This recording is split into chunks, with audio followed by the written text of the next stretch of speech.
The good news is, I think PBM has been very forgiving in terms of its efficacy.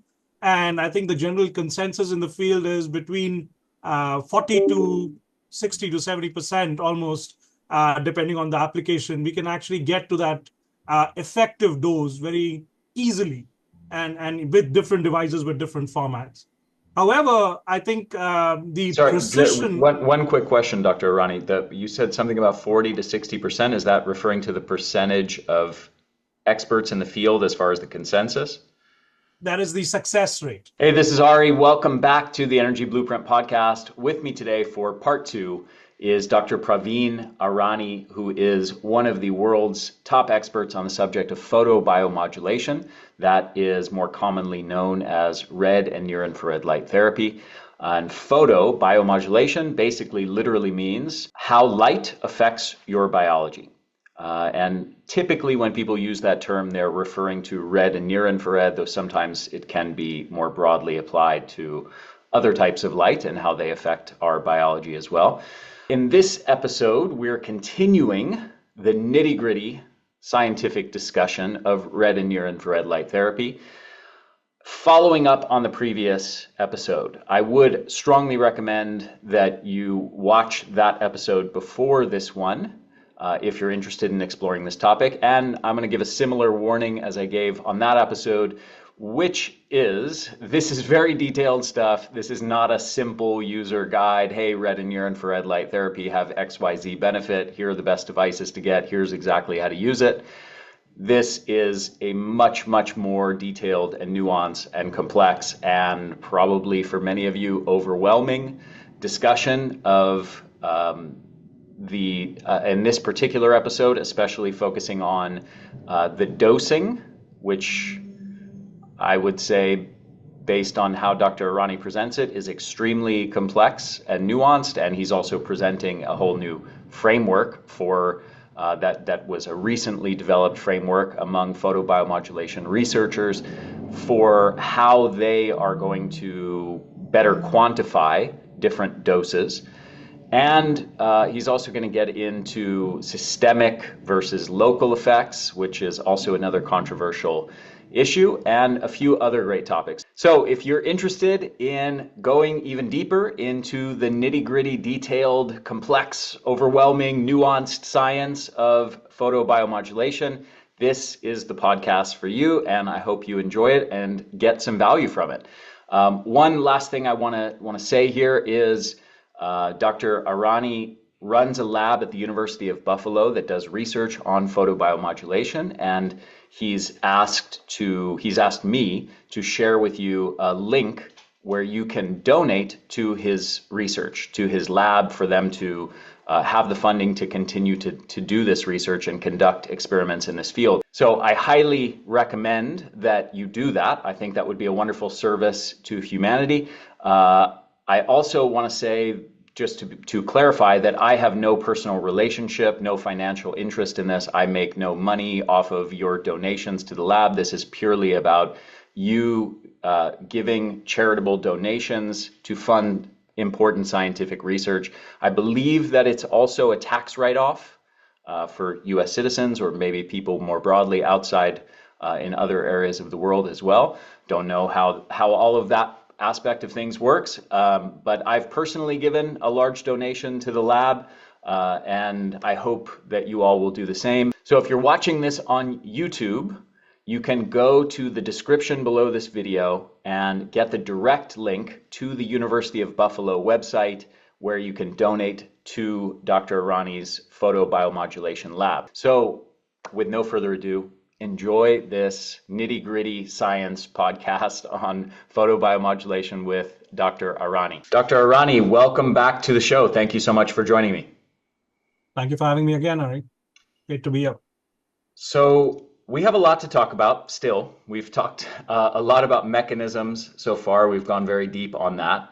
But there is this sort of, I would say, elephant in the room when it comes to red and near-infrared light therapy. For all the people that have delved into the science very deeply, you arrive at very big questions when it comes to dosing, because there is this fundamental problem. I would say two fundamental problems. One is that the body of research uses many different types of devices and methods of delivery, which is something we're going to talk about.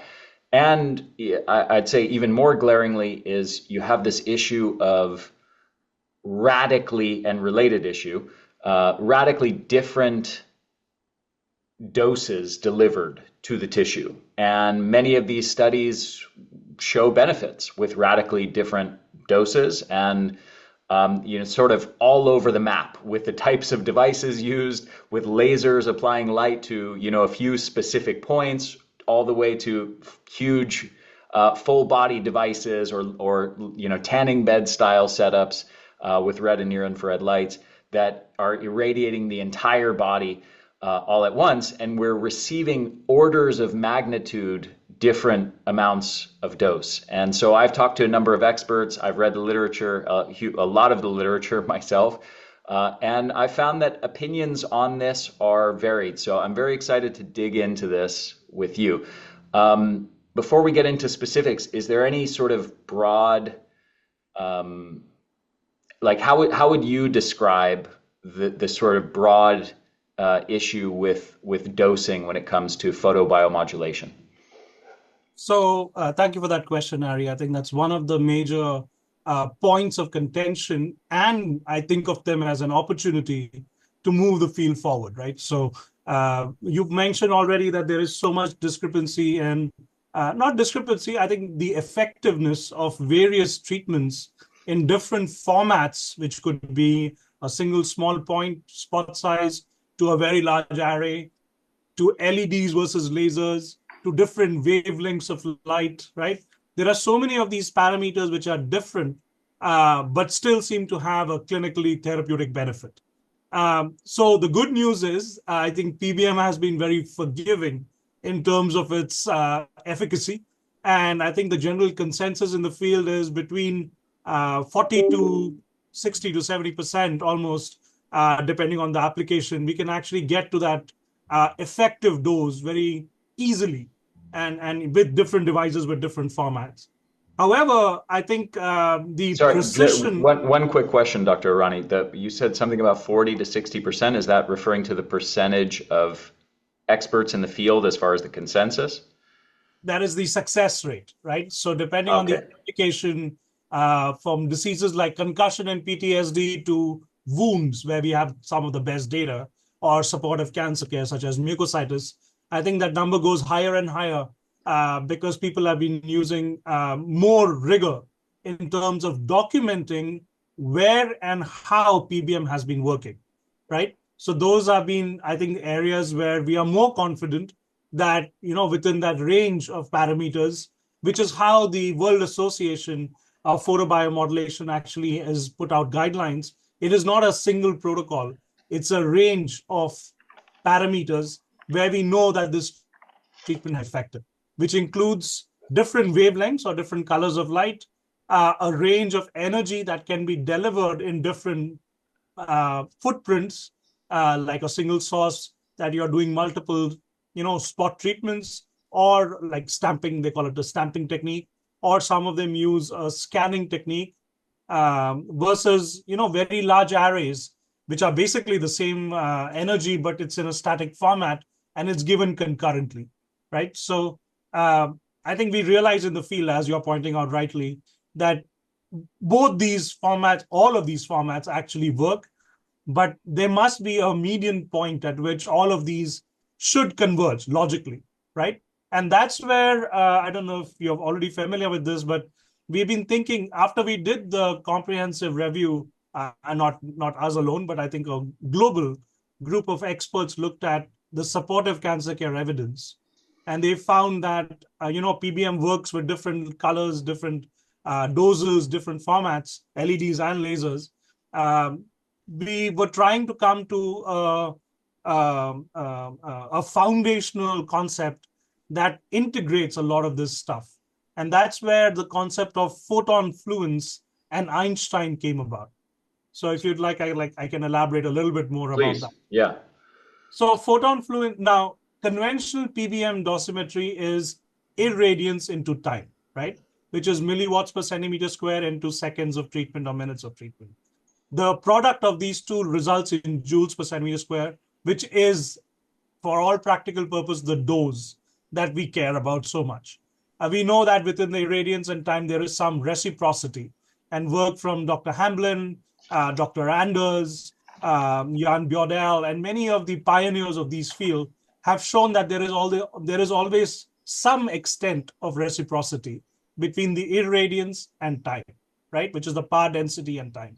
So you can get to the same joules per centimeter square, but you can change it a little bit, not to extremes.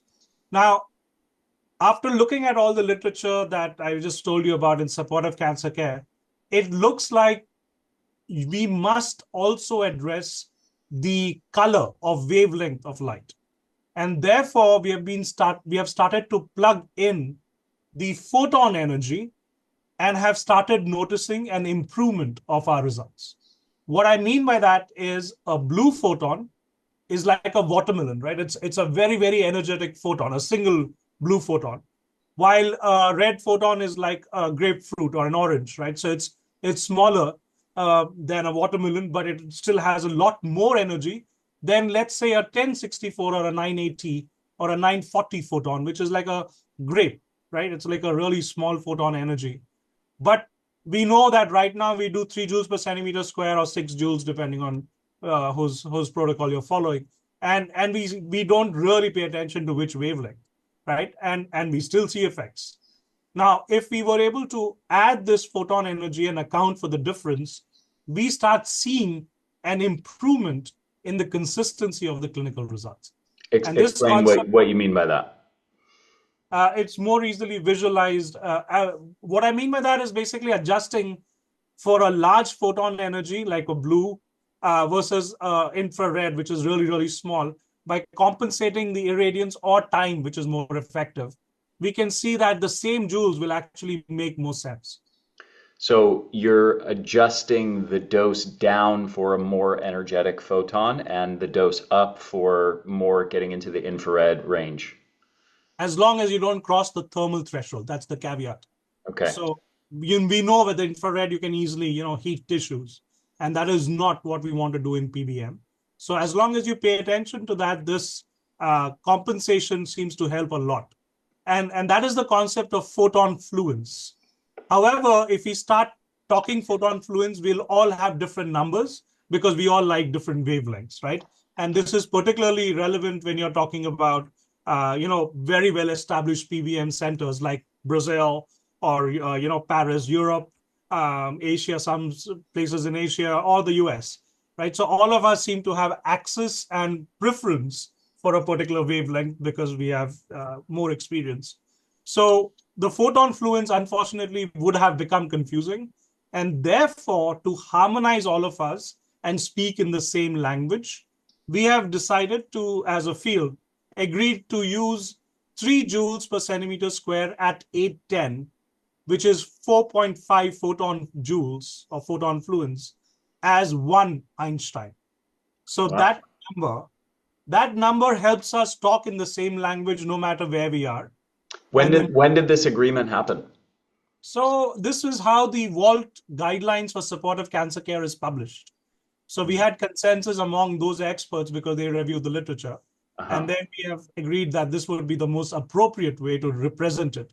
Only time will tell how accurate it is. And again, we are not trying to confuse people. And there's always been, a concern that, new terminology will be confusing.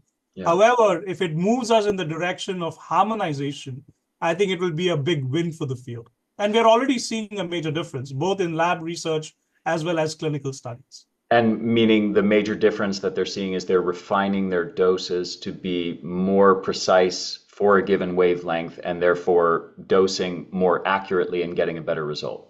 Right. And I think this is very nicely illustrated. This is a podcast, so I assume that your viewers cannot see any visuals, but we can do a screen share. So okay. there'll be people listening, but also people watching on YouTube. So let me open up sharing so you can share your screen.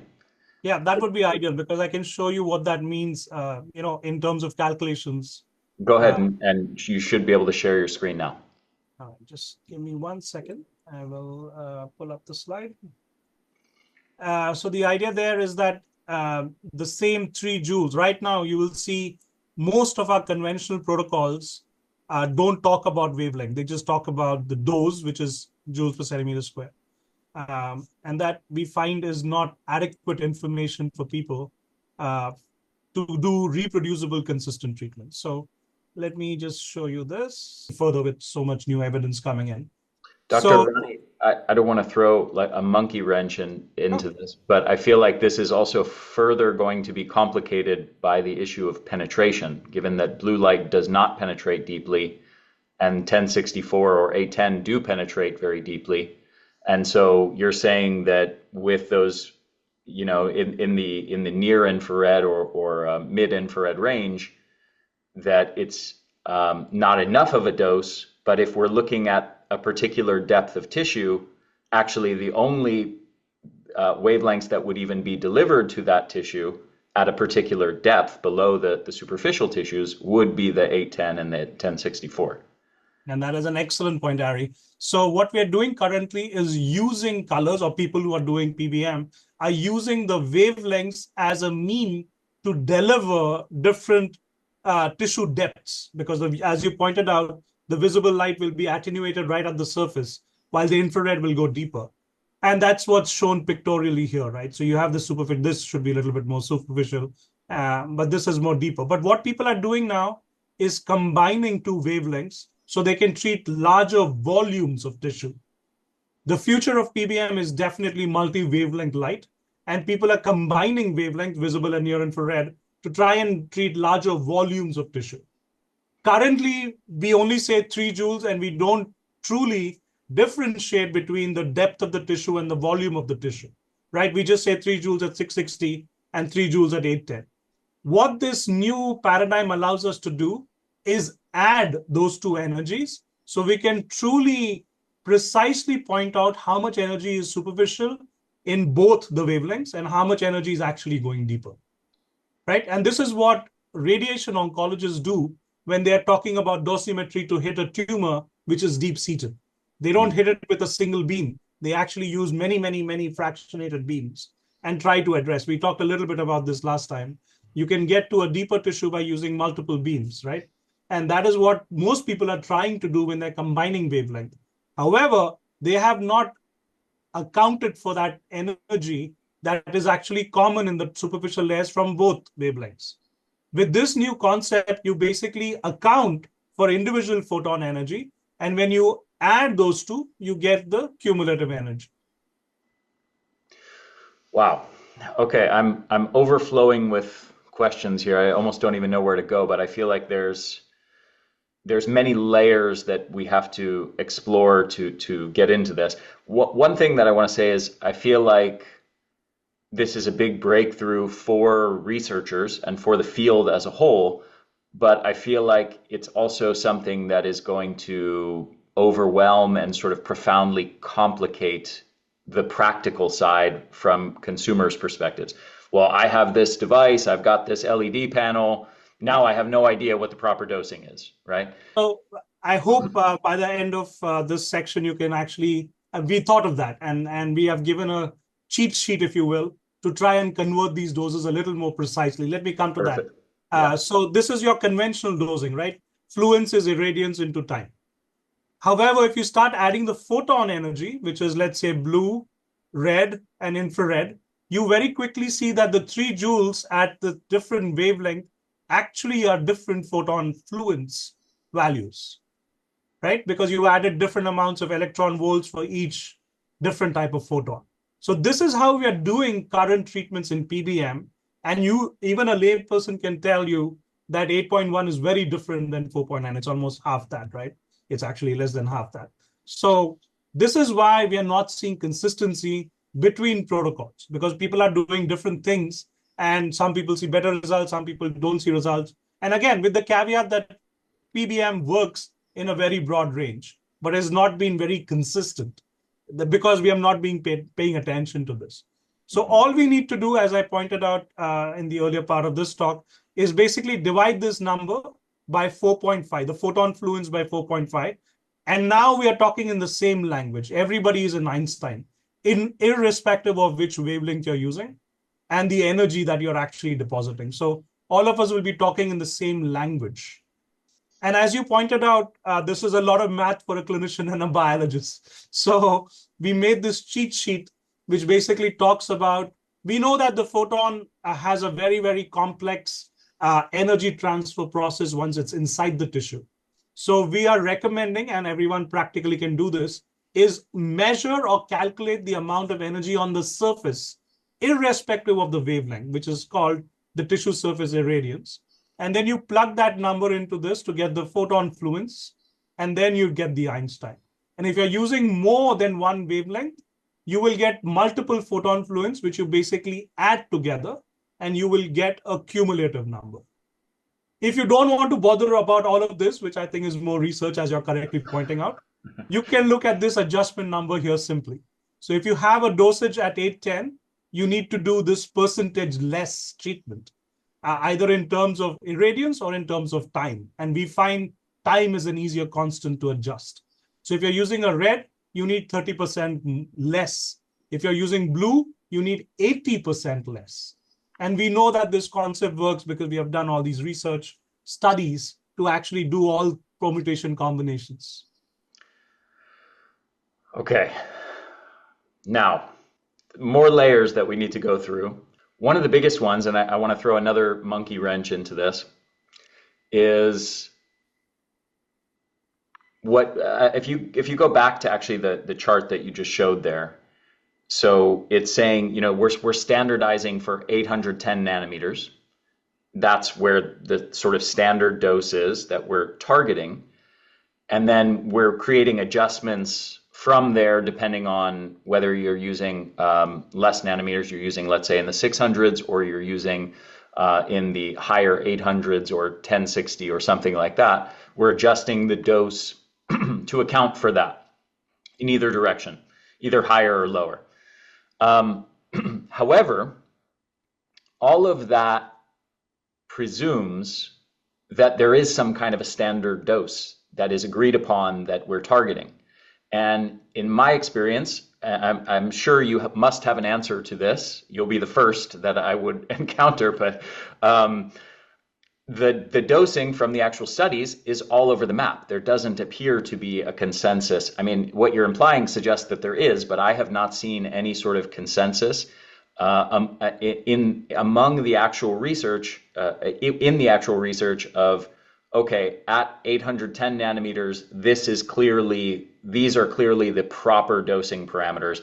You can find a study on, let's say, periodontal health or treating muscles after exercise to enhance athletic, recovery from exercise, where they're using, an order of magnitude dose different. Not just small variations of dose, but massive variations in the dose.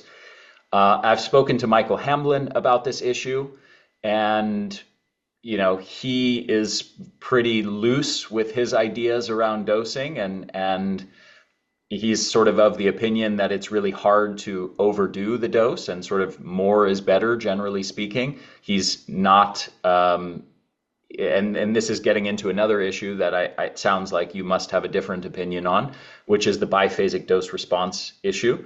But I think Dr. Hamblin is much more concerned about underdoing the dose than he is about overdoing it. I think that's fair to say. So how do you want to start, unpacking some of these layers that I've asked there? Yeah, so there are multiple things we can talk about. And Ari, I think this is a many-part discussion in many ways.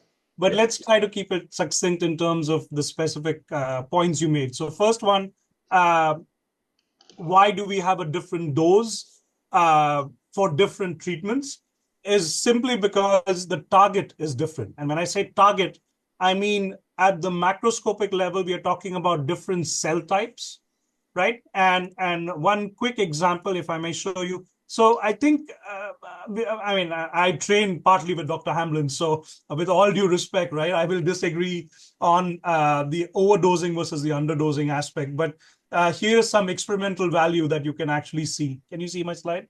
Yes. Yeah. So when you do light treatments on any part of your body, you're going through multiple layers of different cell types, like the epithelium, the underlying connective tissue, which has blood vessels, it has inflammatory cells. This is an example, and this is already published, so you can see the publication reference here. My group was very interested in how is it that when you're doing wound healing treatments, we have to use different doses for different responses. Simply put, the epithelial cell, which is the most superficial layer, which is naturally exposed to light, is much more sensitive to light compared to the underlying fibroblast, right? So how can one cell interpret the light energy in a different way? Turns out to be a feature or a characteristic response of that cell type. A fibroblast is much more resistant to light energy because it has higher levels of ROS scavengers, such as catalase, right? And in this publication, we showed that fibroblasts actually need a much higher dose to respond compared to a keratinocyte, which is much more sensitive. So if you take you remember we talked about wound healing a lot last time, and that remains our most important prototypical biological system. So when we look at wound healing, you have epithelium or the surface layer crawling.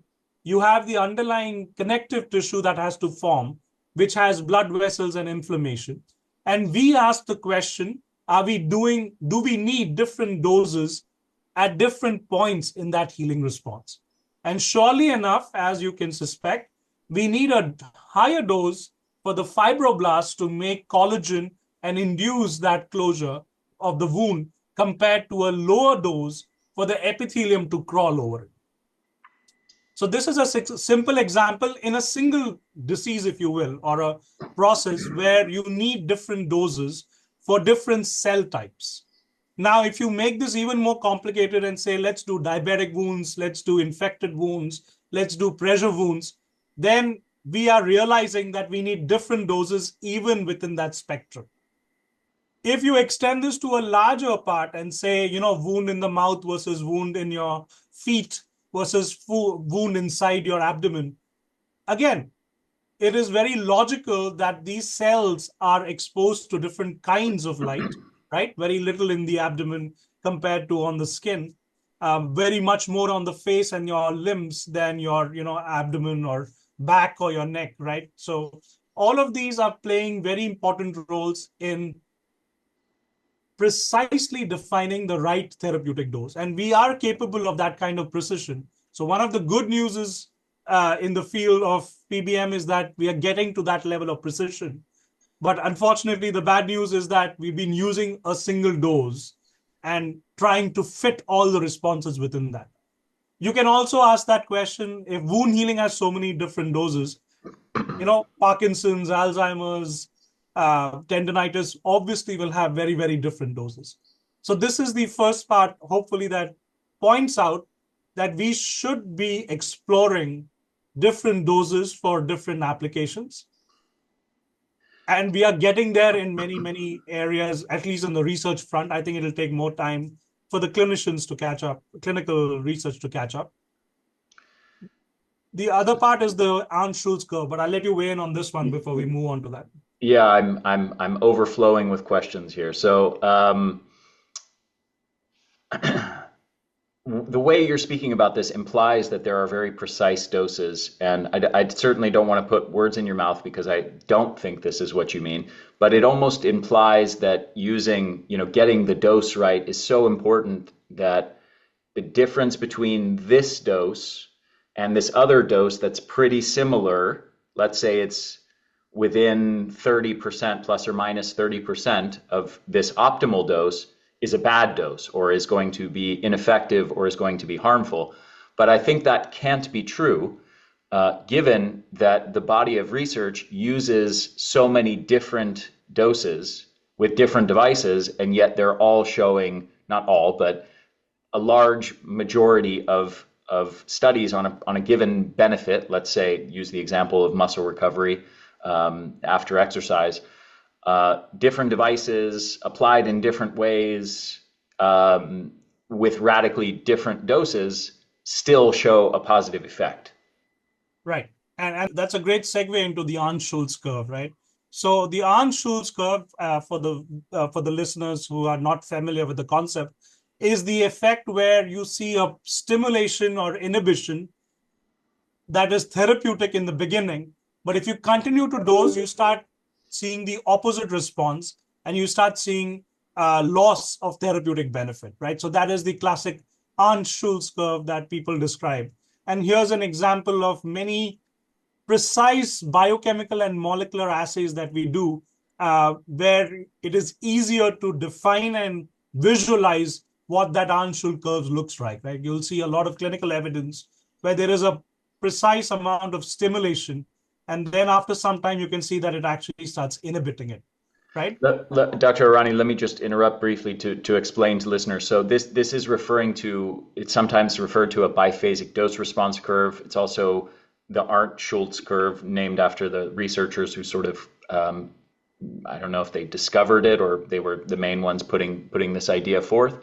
Or it's also talked about frequently in the context of hormesis and hormetic stress, where where basically a low dose will not be enough to create an effect.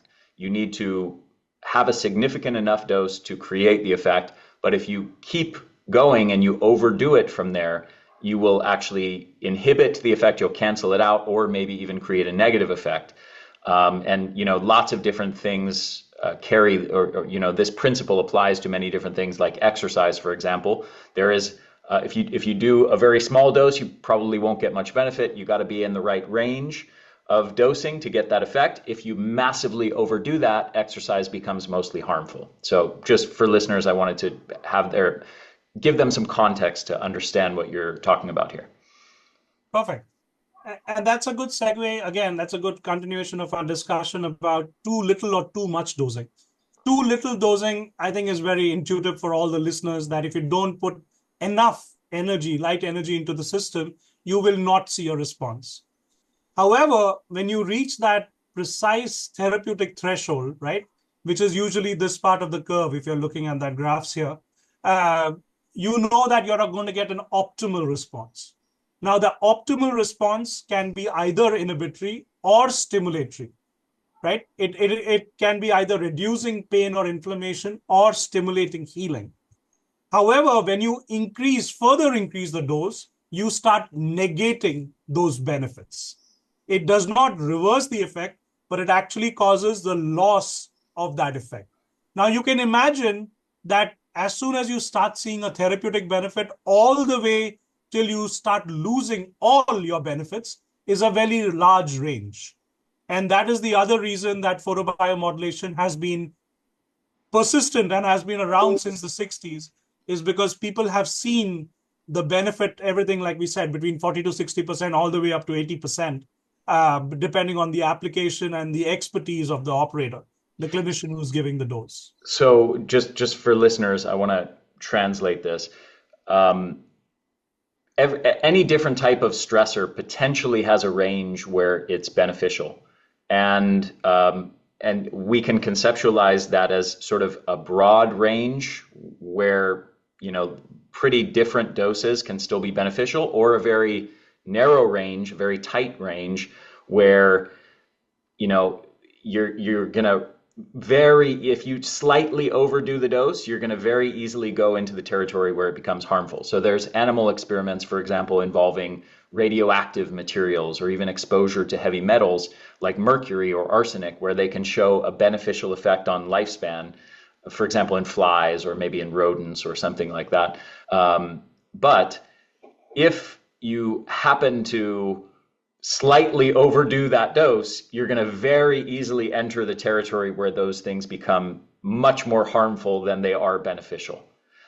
Whereas something like exercise, for example, there's a much broader range of dosing where you're going to be in the beneficial range rather than the harmful range. It's really hard to overdo it. It's possible, but it's really hard. It takes a lot of effort and a lot of time to massively overdo exercise to the point where it's harmful to your health. And I think a good analogy to that again is sports people, athletes, right?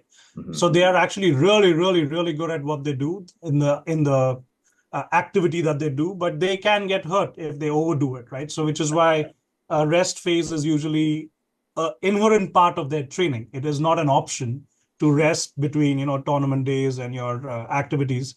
So that's a great analogy. I think any stressor can be beneficial within a long range, but can potentially cause harm. Hmm. Okay, so biphasic dose response. Let's go deeper into this because I've seen very different opinions on this. So Michael Hamblin's position, again, I don't want to. I've had a lot of back and forth with him on this because I find his position maybe a little bit shocking. But his position is essentially he's not really that concerned about it. He says this biphasic dose response really shows up more in vitro experiments on cell cultures in a petri dish and that sort of thing, or in animal experiments, but that he does not see strong evidence for it in the in vivo human data. What do you think of that? Again, with all due respect, he is one of my mentors and, of course, a pioneer in the field. I disagree. I think what we are seeing is not inhibition or loss of therapeutic benefit. We are seeing reduced efficacy and inconsistency in PBM clinical responses. Mhm. Uh, Again, and having done several clinical studies ourselves, I have seen this in my own personal experience. But I think every person who's actually doing PBM treatments, one of the frustrations of doing this treatment is we might do the best treatment we know how to do, but we are not seeing that reproducibility that we would like to the same extent that we would get with other therapeutic modalities. So that is something that I feel is one of the, after you talk about target differences in dosing, it is the second of the three major problems with PBM dosimetry, which is overdosing. Because as clinicians, we are motivated to give them maximal benefit. As patients, you are motivated to get maximal benefit without repeated appointments. And unfortunately, that doesn't work in this treatment. So you have to be patient and you have to do multiple repetitions in some cases to actually get maximal benefit. And it's very subtle. That's the other thing that people find. And a practical joke that of several of my colleagues tell me is that neither the patient feels anything nor can the clinician see any change, but we still charge them money, right? So that is one of the problems with this treatment is people stop. They're not patient enough to see the benefits after 2 to 3 appointments. Um, Yeah, that's there's an interesting thing. I mean, there's a lot to say on that, but I mean, even something like exercise or meditation is like that. We could look at healthy foods like eating broccoli or blueberries or something like that, and we have robust data showing that consumption of cruciferous vegetables or consumption of darkly colored fruits is brain protective and protects against cardiovascular disease and protects against cancer and things like that. And yet somebody could eat any of those foods every day for a week and not notice anything, right? And so we have a broad category, I would say a huge range of different strategies that relate to health and disease prevention and longevity that we can't necessarily immediately perceive an effect from. And because humans are so oriented towards immediate gratification, and because if we can't subjectively notice an effect relatively immediately, we're inclined to believe that something doesn't work. I feel like that creates a sort of a big problem with a lot of strategies related to health, including red light therapy. and absolutely spot on. I think the conventional way of treating either surgery or popping a pill is instant gratification, right? So it is you can see and you can experience the intervention. Unlike light, because some people notice nothing. Some people just notice a slight warming of the tissues that is being treated. Um, when you're doing PBM accurately. You should never feel uncomfortable or hot when you're doing PBM, even in the beds and the large panels. That's again going back to the overdosing problem that we are seeing in the field. You're absolutely spot on. I think that instant gratification, unfortunately, is the current mode of health and wellness. And people just have to be just with exercise and diet. It is not an instant thing. You have to work on it to get the benefit. Yeah. Okay, so I have a big question for you, and I'm a little bit scared of your answer here. But it is, the way you're talking about the dosing is, it almost creates a bit of a concern like, whoa, are all these people who have devices at home, who have LED panels or pads or other styles of devices, are they potentially getting dosing radically wrong? Or do you think that the dosing range where it's still going to be a mostly beneficial effect is so big that even with our enormous lack of precision in these in dosing parameters for these different devices, we're still mostly in the beneficial range? I think more of the latter, Ari, fortunately for us. And again, we don't have hard data to back this up, but we point to the fact that this treatment has been around since the late 60s, right? If it was truly, voodoo and, pseudoscience, it would have disappeared by now. The fact that right now you can go on Amazon and Alibaba and order more than 100,000 units of different formats, sizes, colors, a lot of which unfortunately are not very reliable. The fact that you can do that points to the fact that, it is very forgiving.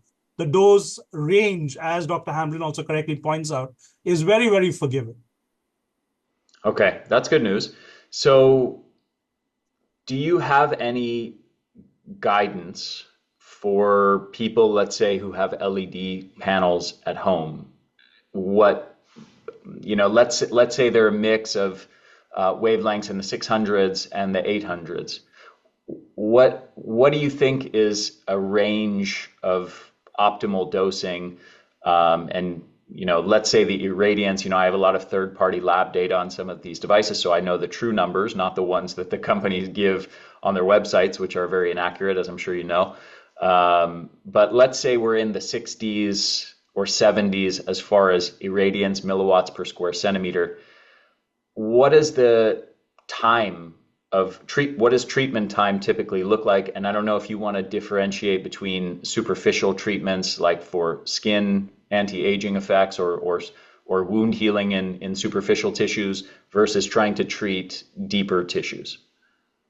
So again, as we discussed previously, each disease and its anatomical manifestation has, we believe, a specific dose. We can, at the moment, you will see that we are putting out guidelines in a range of possibilities, but we are trying to distinguish like pain in the mouth versus pain in the knee and pain in the neck, right? So they're very different anatomical sites, even though the disease process is still pain. And pain itself can be neuropathic, it can be inflammatory, it can be different types, right? So the good news is PBM is moving towards precision medicine. The unfortunately bad news right now is we don't have all of it figured out yet. Having said that, I think medicine in general is moving in the direction of personalized, optimized care. And the opportunity with light and PBM is that we are very, very aligned with that. Actually, we have a tool which can do this in a much, much more precise manner than any pill or any surgical device. What's that? Sorry? What is that you're referring to? The optimized, personalized care for each patient. Okay. But what's the tool that you're referring to? So there are different tools and different parameters that can be optimized for a patient.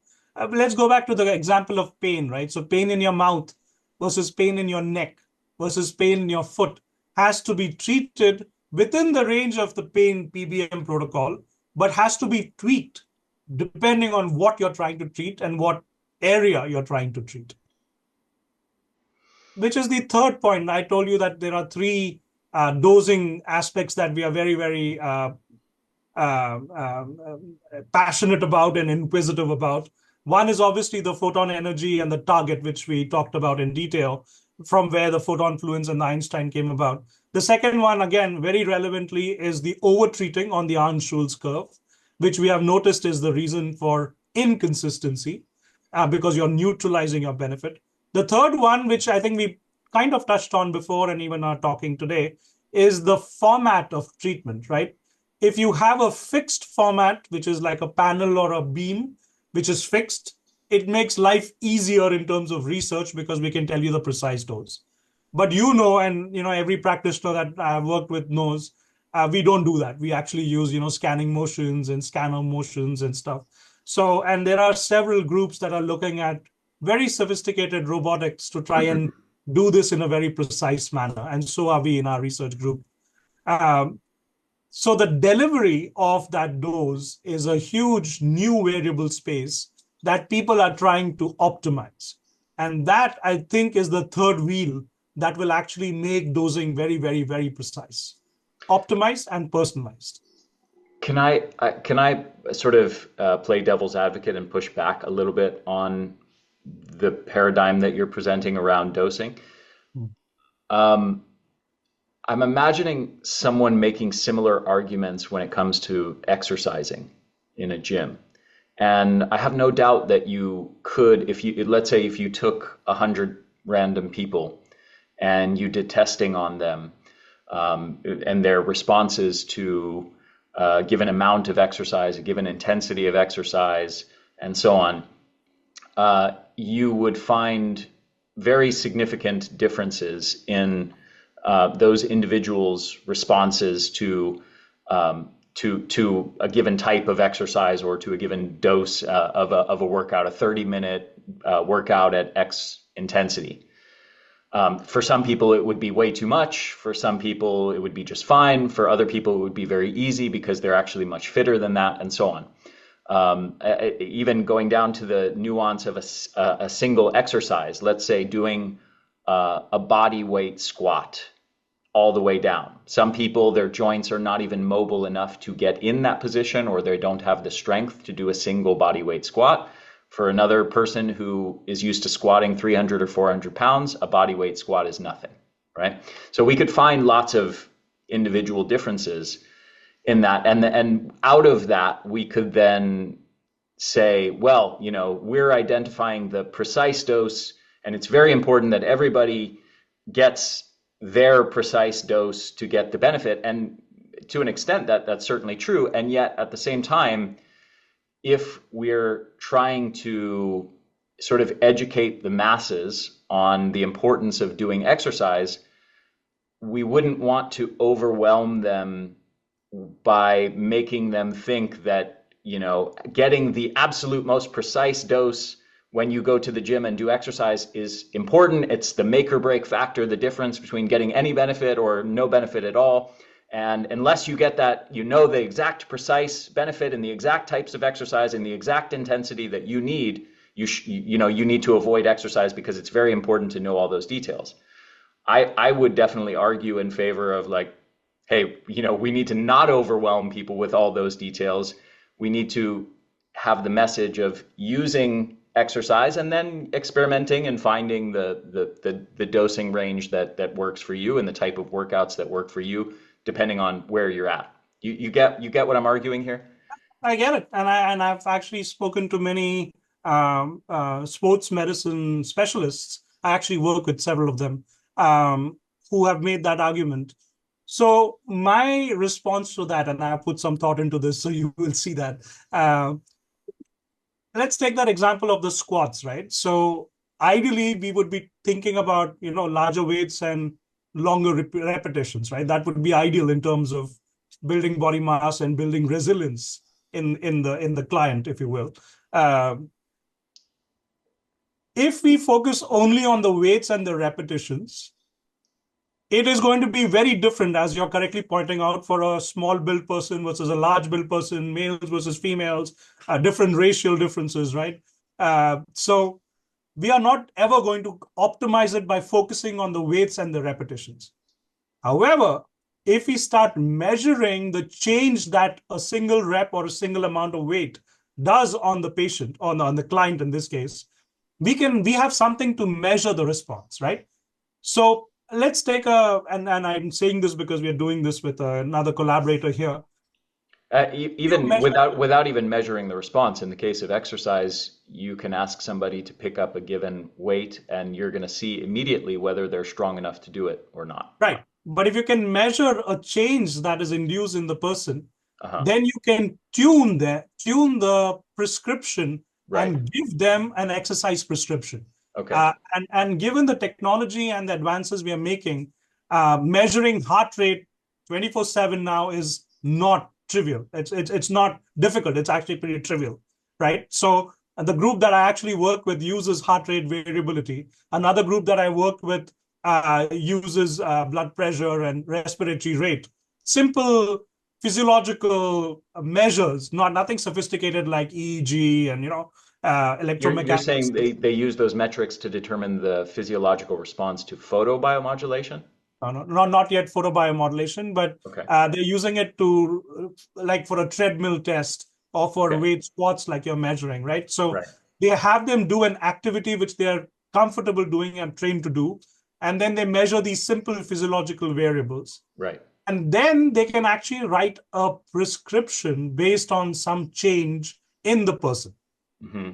This is the direction that PBM has to go in and is going in, at least at the clinical research front, right? It Right. is still not something that's available, but that is the direction that the field is going towards, where you're not so much worried about the variables because we can easily change the variables. I mean, device variables, dose variables, and delivery variables. What we should be paying more attention to is the patient response or the client response. Yeah. Yeah, and that information, like I'm thinking in the context of exercise science, which I know very well, certainly will give you valuable data, but it's far from the be all end all. Like you could measure HRV, you could measure the amount of subjective soreness or energy levels of that person just by a simple questionnaire.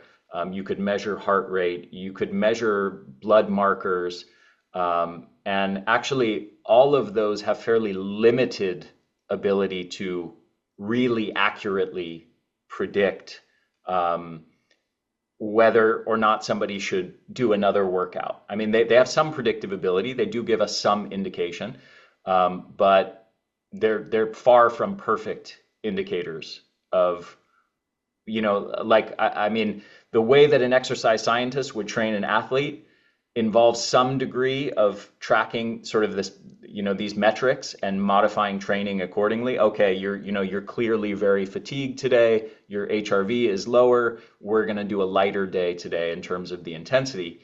Um, but it's for the most part, we have a plan of that includes dosing and hitting certain goals of the training, and we're gonna follow this plan. You know what I mean? Right. And I think so I agree with you. I agree that a single measure is usually not very predictive. Now, the power of AI and, wearable sensors specifically has brought multi attributes into something that can be in real time, in high throughput data format, be analyzed very, very quickly.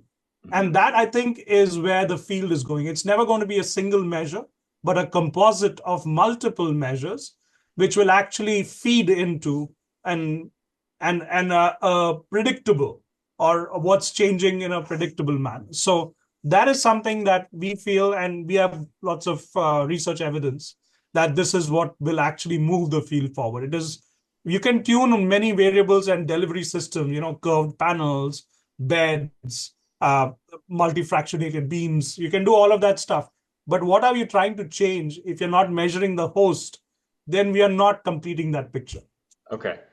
So just trying to paint the practical picture of what this looks like. So again, using exercise as an example, let's say we had a given, target for our workout, and let's say one group of people, used metrics to track their responses to workouts and adjusted the dose of their exercise accordingly. Okay, as the example I gave, okay, heart rate variability is lower today, or you're feeling fatigued, or you're feeling very sore.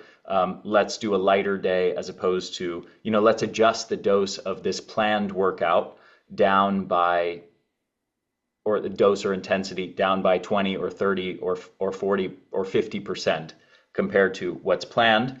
And I had another group where they didn't do any tracking of metrics to optimize their dose, but they just followed a sort of a piece of paper, basically a workout plan with specific workouts of what they should do. There was, whether they felt good or whether their heart rate variability was a particular thing, they just followed that plan with no tracking of metrics. I would imagine for most people outside of like elite athletes who are, on the edge of overtraining and where that biofeedback becomes extremely important. But for the average person, you're talking about something that's maybe less than 10% of the overall picture of the benefits of that activity. I mean, it's an excessive amount of focus on a factor that's really a minor factor in their overall results. But you think in the context of photobiomodulation, it's going to be a much more important and much bigger variable. If you start thinking of light as a supplement, right, which we talked about last time, or light as a drug, which is basically an expansion of that same concept, right? So if you start thinking about that in terms of active way of modulating your activity, we all have our baselines, right? All of us would love to exercise more, eat the perfect diet, but it's not very practical. So I think the change, and especially if we, and I think it's going to happen one way or the other, either with these wearable watches or other bands and clothing now which have sensors in them. I think it's a matter of time before all of us have our digital baselines in some manner, registered. When we change from that baseline, it's never going to be perfect for all of us. It's going to be very, very different for everyone, depending on what they're doing and what kind of activity they're pursuing and what kind of work they do and what kind of life they live, right? So all of that will define our, and we don't think of it as a straight line. We think of it as a, I actually have an image somewhere where we show these minor variations, some major ones, but mostly minor variations. So idea is that when we go to if we were to have some kind of a disease state or a lack of our wellness state, right? Any deviations from that, the idea would be to get us back to that minimal deviation. It is not to get us to some kind of an ideal plan for everyone. That's not going to happen. Okay. And that is only possible if we start measuring people rather than just giving everyone the same thing. Okay, so how do we bridge this gap between what you're describing as sort of the ideal world of having very precise metrics to track responses, very precise ways of dosing at particular wavelengths with particular kinds of devices applied in particular kinds of ways. I understand there's an ideal there, and yet we have this sort of practical reality that we're living in now, which is red light therapy, near-infrared light therapy, photobiomodulation has exploded in popularity. We have millions of people who have devices, who have LED panels, who have pad-style devices, who have face masks, things like that, who are listening to this podcast and saying, just tell me, how do I optimize my dosing? What would you say to those people? How do we bridge the gap between the ideal and what's like giving some practical guidance? So the good news is this treatment works in a large range of parameters and in large formats that are available already, right? So lots of it, many of it is just freely available. There are some good companies that make rigorous devices, which we would strongly recommend. And the World Association is trying to partner with many of them to try and, not certify it, but ensure that those devices are reliable, because that's what we owe to our customers and our consumers. It is still a little few years away, but I think it will happen. Eventually, it will happen. Having said that, I think all of us would like personalized care if we had the option. Not many of us do, right? If you were given the option of going to a spa versus treating yourself with an infrared lamp, all of us would prefer going to a spa where someone is taking care of everything and we are just taking care of ourselves, right? So that I think is where we are with the field. I feel PBM will go forward in two major directions. One, we will go towards very precise, optimized, personalized PBM clinical care, which will usually be, I think, lasers and many, many very sensitive and sophisticated sensors. Think of them as, MRI on steroids. I think that's where we are going to go with many of this sensing. There are very, very elegant spectroscopic techniques and other imaging techniques that can give us very, very precise information. That will be one direction the field will go, and you will probably get this kind of care, hopefully in an affordable manner, but you'll get this kind of care in a clinical scenario or a medical spa scenario, right? The other end of the spectrum is the devices themselves that are available for at-home use will get better.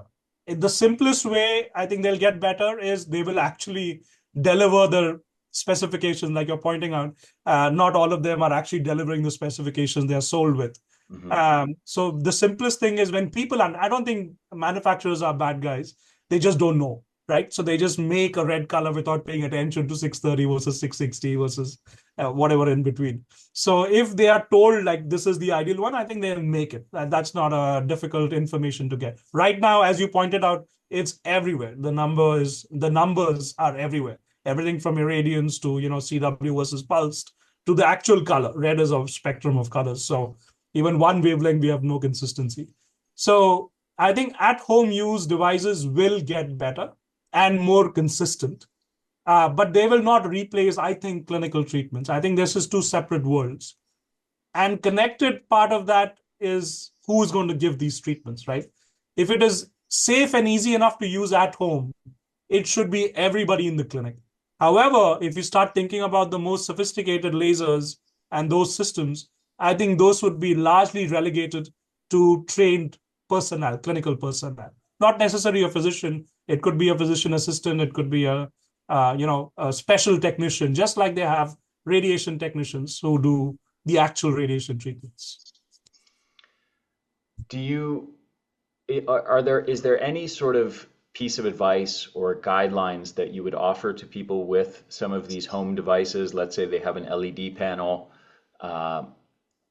that's in the range of 60 to 80 milliwatts per square centimeter, and they're looking for overall systemic benefits, skin anti-aging, systemic anti-inflammatory benefits, and maybe they want to sort of affect muscle recovery or affect joint health, and they have arthritis and they're trying to increase healing in damaged tissues and so on.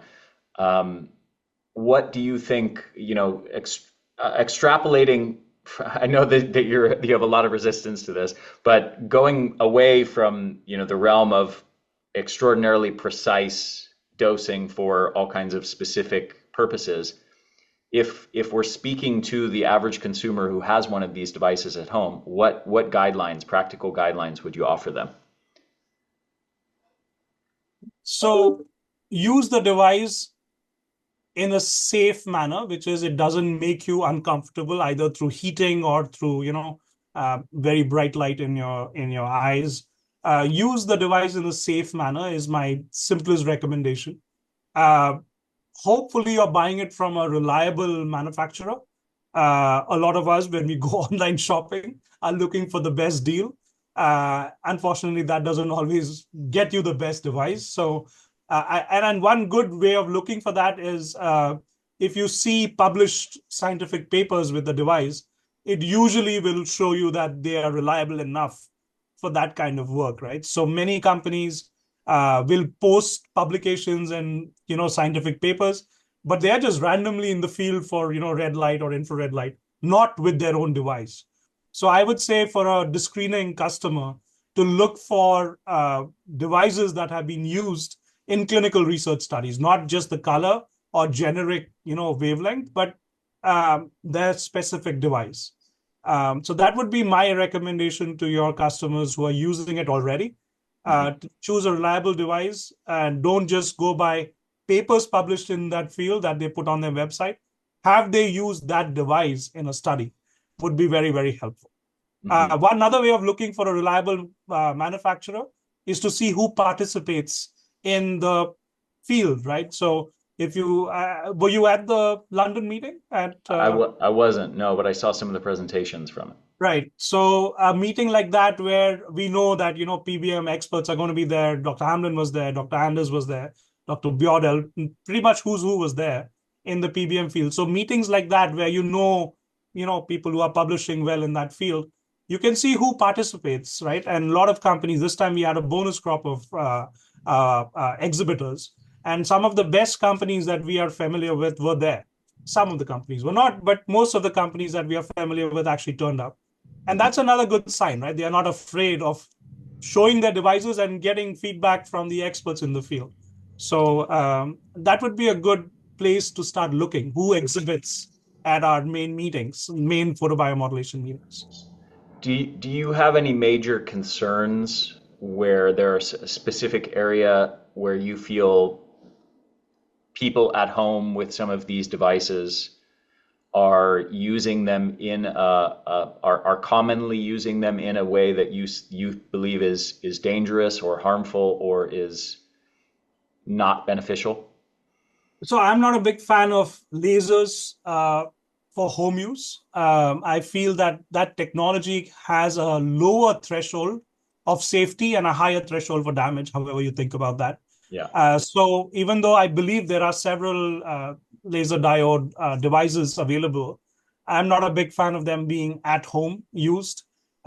Even if they are prescribed by a clinician, then it's a bit better. But that trend is catching on simply because it's very difficult sometimes. You think of a cancer patient or a chronic wound patient, they need to get treatments more regularly than they can visit a clinic, right? Even if it's next door.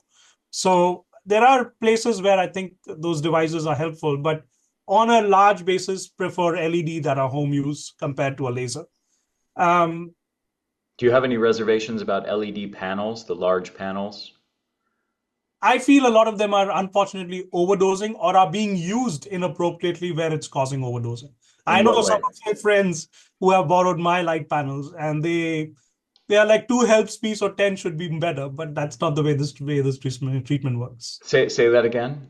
To A lot of people who have borrowed our light panels for treating themselves, uh-huh. I tell them very precisely, this is the amount you should be treating. And Uh-huh. they say, hey, let me do a little bit more, right? I don't have I time see. to go. And they will overdose it. So I think that's unfortunately, a common practice. Do you think the use of the LED style panels, from 6 inches, 12 inches, 18 inches away, or a couple feet away, is generally beneficial to health, or do you have any reservations or doubts about that? I have reservations, but I have no doubt that it is helpful. I have Okay. reservations on, like I said, the manner of use.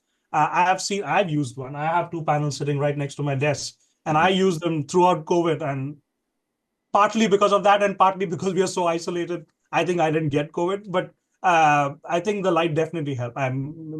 Because I'm just biased because of what I know. But I used it throughout my COVID years and had absolutely no issues. So I think there is a place for LED panels, during meditation, which is a really good thing by itself. But any kind of, specific activity in a controlled manner. It's not always keep it on or, keep it on for too long. That's not advisable. And how do you use yours?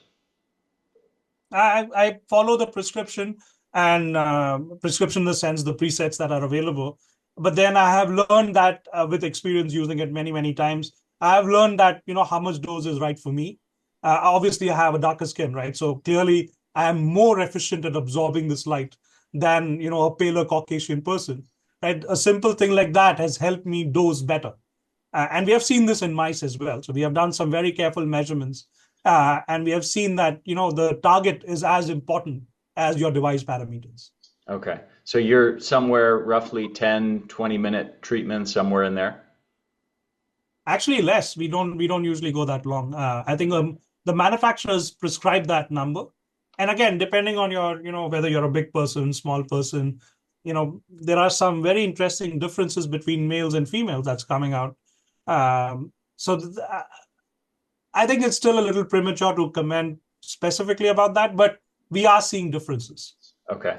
And how far away do you think is optimal to use a panel style device? Do you use it from 1 foot away, or do you apply it to the skin? I know Dr. Hamblin, I've had some discussions with him, contact versus non-contact. Also discussions, one other area I'm curious what your thoughts are is the EMF issue.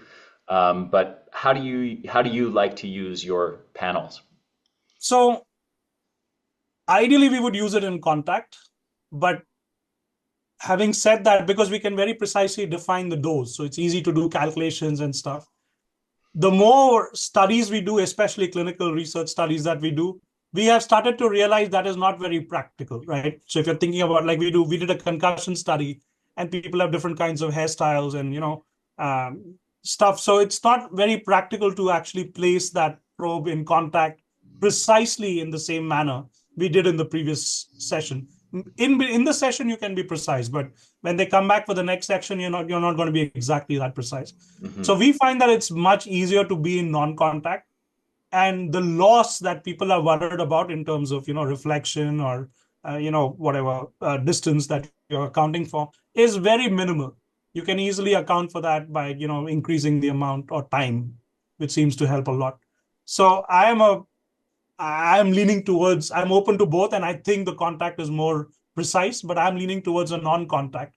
And this becomes a practical thing when you're thinking of clinical care, because if you're in contact, you have to disinfect that surface pretty rigorously. But if you're not in contact, If you're using it on multiple different people.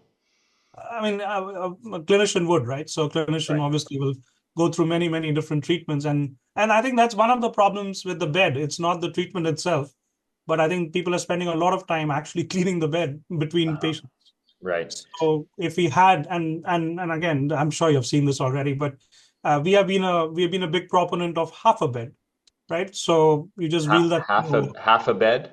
Yeah. So it's just a half a panel. And you can actually treat the person sitting comfortably rather than lying down inside. It's not very easy to get in and out of that bed. Not for athletes, obviously, but if you're thinking about frail older people, it's not very easy getting into those beds and coming out of that bed. So we have been a big fan of proponent of having the person sit comfortably and have that panel close enough, but not blind them in any way. Yeah. Let me ask you about pad style devices. What do you think of those? There's some, I'm sure you've seen the sort of flexible neoprene pads, oftentimes with LEDs sort of spaced maybe 1 inch apart. And I know they tend to be much lower power than LED panels. What do you think of those devices? My gut feeling is that they are achieving that contact in the most precise manner because they're soft and cushioned and very reasonable in terms of pricing. Very reasonable in terms of pricing. So I think they have a place in at-home PBM devices. Mm-hmm. If they are personal use, I think disinfection becomes less of a concern, which is also good. But if you're going to be sharing that, then I would be concerned about the disinfection. And those are not easy to sterilize, right? So neoprene stuff is going to hold back some moisture and potential surface contaminants. So if you're talking about personal use devices, I'm fine with that. I think that there's a place for that. I'm not a big fan of that in a clinical setting or a delivery setting. Do you think the irradiance on the power density is high enough to create depth of penetration and a significant effect in anything other? And this is, I guess, maybe getting at the next question, which is systemic versus local effects. But do you think that they're getting significant penetration, or would they mostly be hitting superficial tissues and irradiating the blood, and you're getting sort of a systemic benefit from that? I think there is definitely systemic benefit. There's no question in my mind that might be. And we did a study, I don't know if you've seen this one, but we tried to treat long COVID patients with brain fog with a helmet versus the bed, right? And our scientific rationale was that the helmet will work better because they have brain fog. And we were doing quantitative EEG, we were doing all kind of questionnaires and stuff. Both of them, if you adjust the light treatment dose effectively, actually showed equal benefit. Mm-hmm. So indicating that the systemic effect is as important, if not more important, than the local treatment. And there are some really fascinating studies for Parkinson's where, again, this may be a little too geeky for you, but this is like they take animals, they inject a toxin, and they create tremors in the animal, right? And when they treat the head, the animal gets better. And this is John Mitrofanus and Oliver Stone's work. Anne Liebert is also a part of that team. So these guys are very, very good at, focusing their PBM research on Parkinson's patients. When they did the same experiment by covering the head with silver foil and just treated the body of the animals still got better. So indicating that the precise location may not be the critical factor. It is helpful, but it may not be a critical factor. And more importantly, the systemic effects are very important. Okay, so this to me would make sense more in the context of, let's say, conditions, medical conditions, diseases that are more metabolic in nature, so have to do with metabolic health or things going on in the blood, for example, modulating immunological parameters, modulating inflammatory cytokines and things like that. As opposed to, let's say, the context of wound healing or treating a joint, for example. You have an arthritic joint and you want to get the light directed into that joint as much as possible. Even skin anti-aging, let's say. I think the more you look at something like that, the more that you would expect local effects to dominate, whereas if you're looking at something like chronic fatigue or brain fog or parameters like that, you might expect the systemic effects to be mediating the majority of that. Do you agree with that?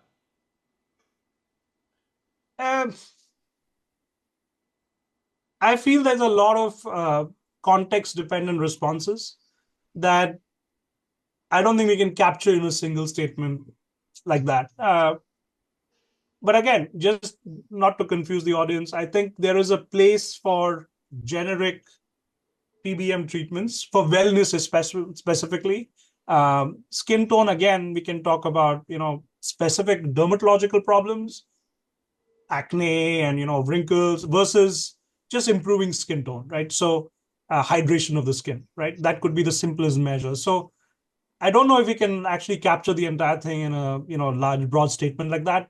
But overall, I think there is a place for PBM in wellness and general health. Okay, but you wouldn't agree with the statement that there are certain contexts where you would expect the local effects to be more important than the systemic effects, or certain contexts where the opposite is true, where you would expect systemic effects to be sort of equally effective to treating local areas? So if you're talking about doing a therapeutic treatment, the answer is yes. So if you have a wound, treat the wound, right? That's right. An easy thing. But if you're trying to do molecular resilience in cancer patients before they get chemo injury, before they get a wound, right? What do you treat? There is no wound to treat. So in that case, I think a systemic response, not just a regional response, but an entire systemic response might be more beneficial. Right. Yeah, that's exactly what I'm getting at. Okay, but even going back to the mechanisms like mobilizing stem cells and having them targeted to a certain area, it almost implies that there is an element of local effects to that. The area that the light is hitting is directing the stem cells to that location, right? Or is it just mobilizing stem cells and they're circulating and they go wherever is needed? So if you're looking, I'm specifically thinking of Dr. Yuri Oron's work. Again, a brilliant scientist in the field. Again, one of the pioneers in our field. He's done some really, really elegant work with liver stem cells for cardiac injury and liver injury and other. So he's been mobilizing bone marrow stem cells to do healing in distant organ sites. Mm-hmm. Uh, while most of our work has focused on either skin stem cells or tooth stem cells or bone marrow stem cells for bone healing. And all those studies are like local or regional areas, right? Yeah. So I think there is a space for both. Uh, what would you like to do? Again, if we have a very clear rationale for what we are trying to accomplish, I think we'll have better clinical and biological results to actually compare. Like Yeah. my work and Dr. Oron's work are not truly comparable because we are doing very different. Not to say that his treatment doesn't mobilize local stem cells for local healing, but that very different, kind of data. That's where I think there is confusion. But I think there's a place for both. But there has to be something to the local stem cell aspect of things. If you're trying to affect, stem cells in the mouth, in the gingiva, or in teeth, you would I would certainly expect researchers to find uh, better effects on those stem cells by shining light here as opposed to shining light on a distant site or using a full body panel, and just relying on the systemic benefits. Would you agree with that? I agree with that, but again, it's what are you trying to accomplish? I think in both the cases you're mobilizing stem cells, but the stem cells in a local disease are required right there. Yeah. But once you mobilize them and there is no requirement in the local area, it goes through the circulation, and people have done some very careful studies and shown that bone marrow stem cells mobilized can help with cardiac injury recovery, right? So that means it finds where it is necessary Hmm. and does what it needs to do. Okay. How, just out of curiosity, most people are used to thinking of stem cells in the context of going to get a stem cell treatment, having someone inject, huge numbers of millions of stem cells. How do you think the dose compares of, obviously it's going to be much, much lower, but it's also something that you could do much more frequently, right? To get a stem cell effect from doing something like photobiomodulation as opposed to once a year or once every few years, getting a stem cell treatment in a clinic. How would you conceptualize that comparison? So maybe I would reframe that question a bit in terms of active treatment versus maintenance treatments. And I think we have the same answer, which is we believe that maintenance treatments are good for wellness overall, but also to maintain a therapeutic benefit that you're seeing during active treatment. Hmm. Um, should you do it again? You don't want to overdo it, but is it helpful to do it every day? Probably not. uh, Once or twice a week would be my regular suggestion. Many people are put on like once a month recalls, and that is usually adequate for the PBM part. Of course, there is other parts that you would want to do, which is maybe a good segue into your other interest. You mentioned EMFs and other forms Yes. of energy. So EMFs have gotten a lot of attention, in the red light therapy panel space. In particular, there's a lot of question mark that a lot of people who happen to be, health conscious people are very concerned about EMFs from devices. Um, and so a lot of these companies then market, we have this level of EMFs, we have zero EMFs. If, at 6 inches, there's no detectable, magnetic fields, and so on. Um, it's really interesting because if you actually go into the scientific data on that, on exposure to magnetic fields and electric fields in particular, and you look at the established safety guidelines, for example, workers in factories, this is mainly where the guidelines emerge. Like for people who have jobs where they're exposed to high magnetic fields, we're talking about many orders of magnitude difference in the amounts of magnetic fields and the doses that someone would be exposed to. Um, From what I've gathered, there is not compelling data to show a safety concern from a 10 or 20-minute exposure to a device, whether it's a hair dryer or a red light panel or a blender in your kitchen or something like that. Um, it doesn't seem compelling. So my take on it, my interpretation is that the fears of this EMF exposure from these devices are massively overblown relative to the data we have. But I'm curious what your take is on that field. Uh, we talked about how we expect that there would be optimization or personalization based on anatomical sites. I think there is a place for different device footprints. For example, if you have pain in your neck, right, a flat panel is not very helpful. So you simply take a curved panel and it will significantly improve your light delivery. So Yeah, you're not overdosing, you're not unnecessarily underdosing, I'm right? glad you brought that up. That was something I was going to ask about. But yeah, go ahead. So I think there is a place, and there's a big company that focuses on a laser that goes back and forth, a scanning laser, right? So, and tremendous clinical results. So um, I think there's a place for the device footprint varying based on how you want to deliver. The optimization of that, I think, is still unfortunately lacking. Um, and going back again, I think we're going back to the same point that it's easy to change device parameters very easily. What we are not doing yet effectively is how does that affect the biological response and therefore the clinical outcome. So Well, when we close the loop, Dr. Arani, I just want to clarify this. So the question on EMFs is related to exposure to electric and magnetic fields that people have a safety concern with. So separate from the issue of photobiomodulation, I see. Okay. So people are concerned with, okay, if I use this LED panel, it's emitting a magnetic field or an electric field. I'm afraid that magnetic field is going to be harmful to my health. right. So, and I think that's also a concern with cell phones, right? So there's been a Right. lot of work with cell phones and, whether it's harmful. Um, Different types of EMFs in the case right. of cell phones, but yeah.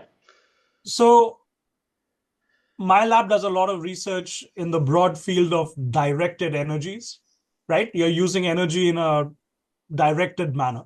And we have been exploring radio frequencies, ultrasounds, shock waves, electrical current fields, microcurrent fields. And again, we are doing research, so obviously we are looking at both the positives and the negatives. We feel that our understanding of where we are with the field is that there are some of these other types of energies that are synergistic with light. However, there are different types of energies which also antagonize our therapeutic light benefits. Mm-hmm. So it is not like all microcurrent is good, all EMF is good. I think we have to be very careful about the format, the sequence of treatments. Should you do it concurrently? Should you do it before or after? And we get asked this all the time. This is obviously a little bit of a digression, but we get asked whether saunas are also PBM and whether saunas can supplement PBM. Sometimes with the same device, right? You have these really nice near infrared lamps that people use for sauna, for heating. Can you just turn it down and do PBM? And I think the answer is probably yes, you can, but those are two different treatments. So I personally believe, at least in all the studies that we have done, our experience has been that you can do the exact same device for different treatments, and of course other forms of energies, but doing them concurrently may not be a good idea till we There, understand exactly what the context is. yeah, I mean that example of sauna and PBM would seem not to be a good combination, Yeah, agreed. by virtue of the fact that heating the superficial tissues brings more blood to the surface tissues, which will block more of the light and prevent more depth of penetration of the photobiomodulation. But you can make that analogy with EMF and microcurrents, right? You can make the same analogy that, we don't understand all of it, but you Mm-hmm. might be doing similar things. Let's say angiogenesis, right? Mm-hmm. There is obviously significant evidence with both shock waves and microcurrents on increasing perfusion, right? Mm-hmm. But increasing perfusion need not bring just oxygen and blood flow. it might bring other mediators, right, into the field that you're doing PBM with. Until we understand the precise context, at the moment, I do not recommend doing it concurrently. Okay. A few sort of more rapid fire questions. One, you talked about blue light earlier, and you showed your chart showed blue and green, and almost the way that you're presenting that information. I'm not saying you said this, but the way that it could be interpreted is that all of these wavelengths are doing the same thing. Um, would you put blue light in a similar category? Would you put it in the realm of photobiomodulation, or do you consider photobiomodulation, really the realm of the 600s, 800s, and maybe some in the mid infrared? No, I think currently our understanding is that it is 400 to 1200. That is the range of PBM effective wavelengths where we have good data. Uh-huh. All of those wavelengths have shown therapeutic benefit. Um, there is some nuance between blue light doing disinfection versus blue light doing. I think we discussed this last time, but blue light can be very effective as a disinfectant media, which is PDT, rather Right. than PBM. But blue light can, when it's done at the right dose, induce. We have seen this in our studies. But doesn't, for example, doesn't blue light, let's say on the skin, generally promote more of a harmful effect rather than a skin anti-aging effect like red or near infrared? And doesn't it, for example, in the context of the eyes, promote, let's say macular degeneration or harmful effects on eye health, whereas we have data to support beneficial effects from red light? I mean, do you think that they're operating on the same mechanisms? So, how do I say this? If PBM was purely absorption dependent, then we would have identified an optimal wavelength by now. I don't think we have done that in the field. There are people who have successfully used blue light, successfully used green, yellow, red, infrared, and shown that they can actually get, in the same disease, they have shown that they can get therapeutic benefits, right? Having said that, in the initial part of this discussion, we talked about different targets, right, at different times. Wound healing, again, a great example. At different points in the wound, right from the beginning to the last stage, there are different constituents in that milieu that are responding to light. Initially, you have blood components, then you have vascular tissue, then you have granulation tissue, then you have fibroblasts and epithelial cells. So at different phases, you might need different light sources. And our current understanding is that absorption is not adequate to explain how the PBM is working in all these phases, right? So if you stop thinking about absorption as the only way light can transfer energy, the wavelength becomes less of a concern, because all the photobiologists in the field will tell you that if you don't have absorption, you will not get a response, right? And we are seeing responses with 810, we are seeing responses with 940, 980, where there's minimal absorption with water, but we don't really have good chromophores in that space. But The the fundamental problem with blue is that it doesn't really penetrate to any significant depth. It stays very superficial. Right, but if your lesion is superficial, right, Okay. that's where you want that response. If you have a wound, an ulcer or an erosion, you want to use green or blue because you want that energy in the superficial surface. But it So is not the same blue dose. light has been shown beneficial in wound healing, similar to how red light has. Depending on how you define therapeutic response, right? If you just care about the wound healing, yes, it has shown a response. Has the wound healed better because you have removed infection, or have you actually promoted the epithelium and the connective tissue? That I think still needs to be dissected out. But blue light has shown benefit in the same context that red light has. It's interesting. Michael Hamblin had a very different take on this issue of, for example, devices starting to incorporate blue light and things of that nature. He kind of said, well, in that case, you're moving away from sort of photobiomodulation devices and towards more just, standard white light. It's interesting that you have a different perspective on that. let me ask you, hmm, if that's the case, wouldn't just exposure to, if basically all of these wavelengths are essentially having benefits, if we're sort of moving in the direction of that line of thinking, then wouldn't basically just exposure to sunlight be expected to be the best? So we're not saying that all wavelengths have a beneficial response.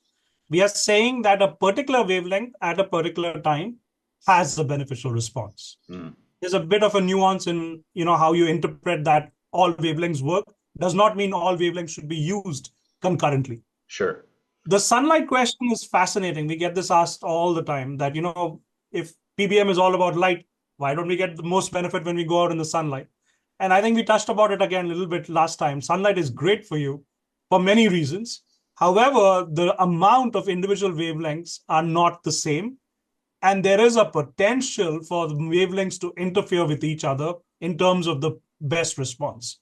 So I think that is the reason why sunlight is not a good source of PBM by itself, unless you use filters and stuff. There are people who are trying that. So people have tried, water filtered infrared and different kinds of filters for sunlight to get the right wavelength of light. I think there's a place for that, especially if you're thinking about, sustainable treatments in, non, I don't know, non infrastructure, health infrastructure places. Maybe PBM as a filters with sunlight filtered PBM might have a role. I have two last questions for you. One is, how big of an issue is heating of the tissues? And do you see that as a major concern with LED style devices? Granted, lasers, I know it's a concern, but with typical LED style devices, do you see heating of the tissues as a major concern? I've seen some people make the argument that any sort of warming of the tissues is a harmful thing.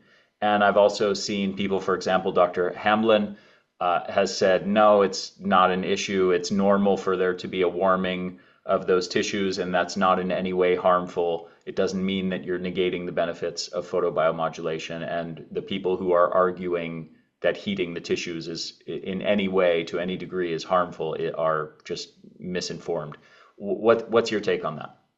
So my take is, again, very respectfully different based on the data that we are seeing. So here's a good example of why we think non-thermal treatments are actually PBM. We measured very carefully the amount of heat rise that occurs in the skin of mice.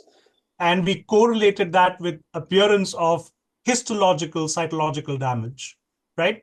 So even when you get to a temperature of 45 degrees, which is not even warm coffee, right? 45 degrees is warm, not even hot, right?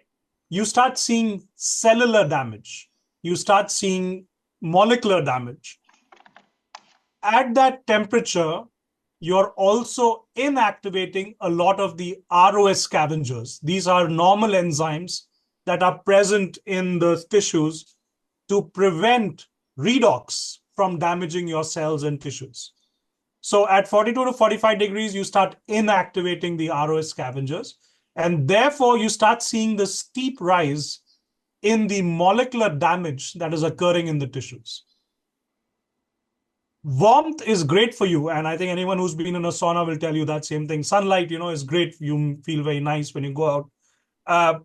However, that is not PBM, right? So if you're looking for a PBM, which is a kind of biological response, you should not be causing significant heating. And we have evidence at the cellular, molecular, and tissue level in the animal and in patients.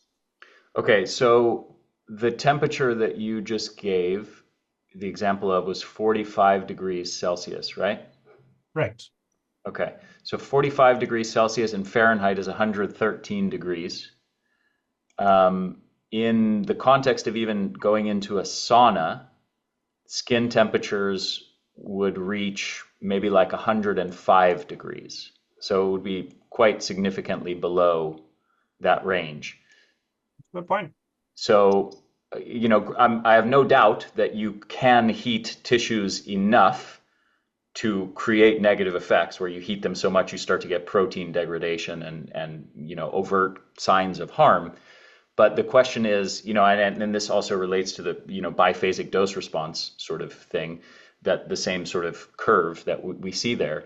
Um, you know, Dr. Hamlin, for example, that argues that heating, like getting the tissues really hot, yes, you can absolutely create harm, but mild warming of the tissues is not harmful. Do you think any sort of, you said heating is not photobiomodulation, but does that mean that any warming of the tissue in conjunction with administering photobiomodulation in the 600s or 800s, any warming means that you're creating harm or you're negating the benefit? Or is some warming normal?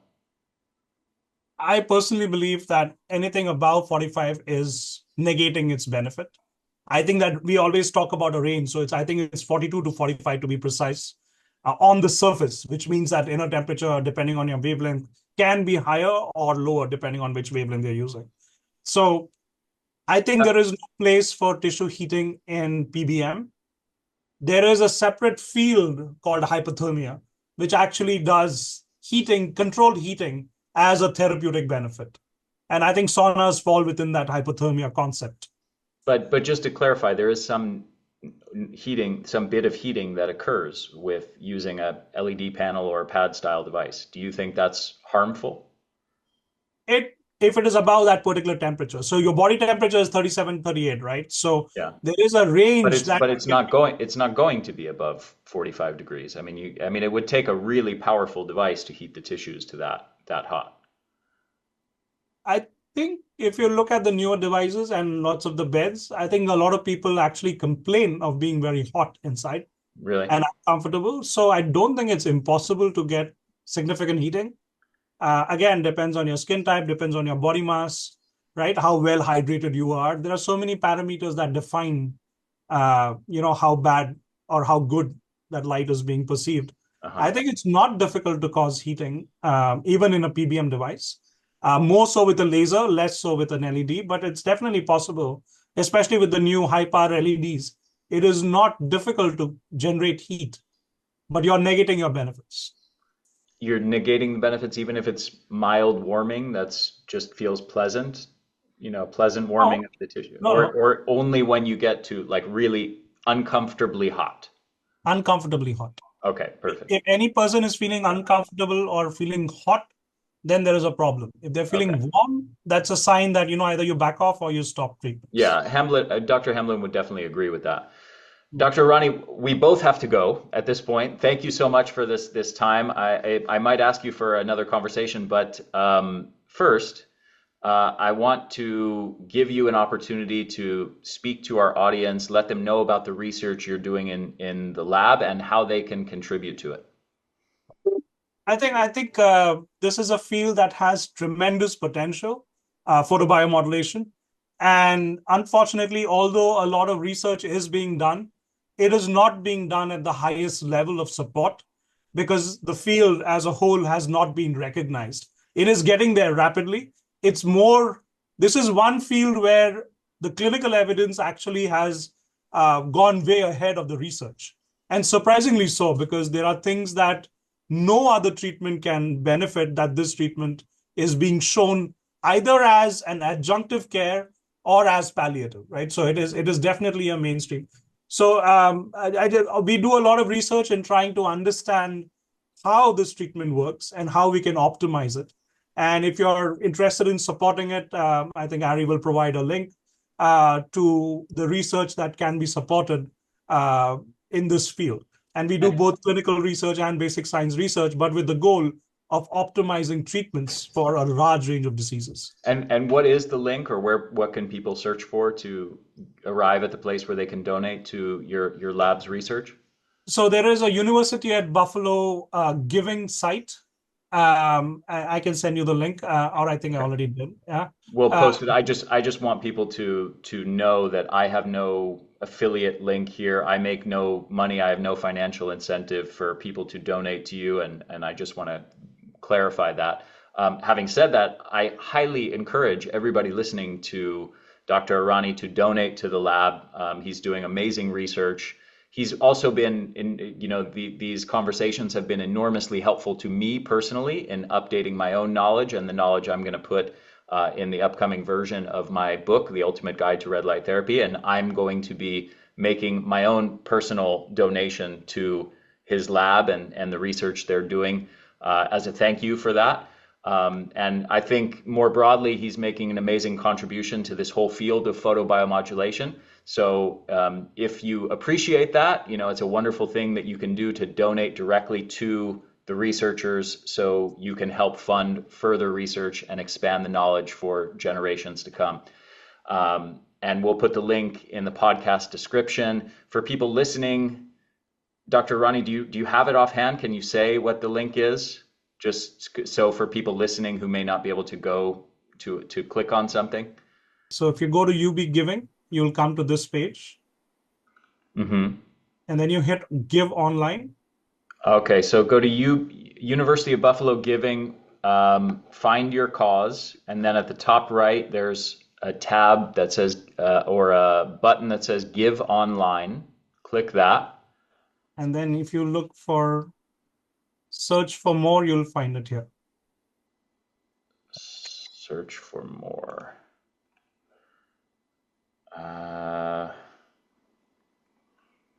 Do you see it there? Okay, search for more and then photobiomodulation.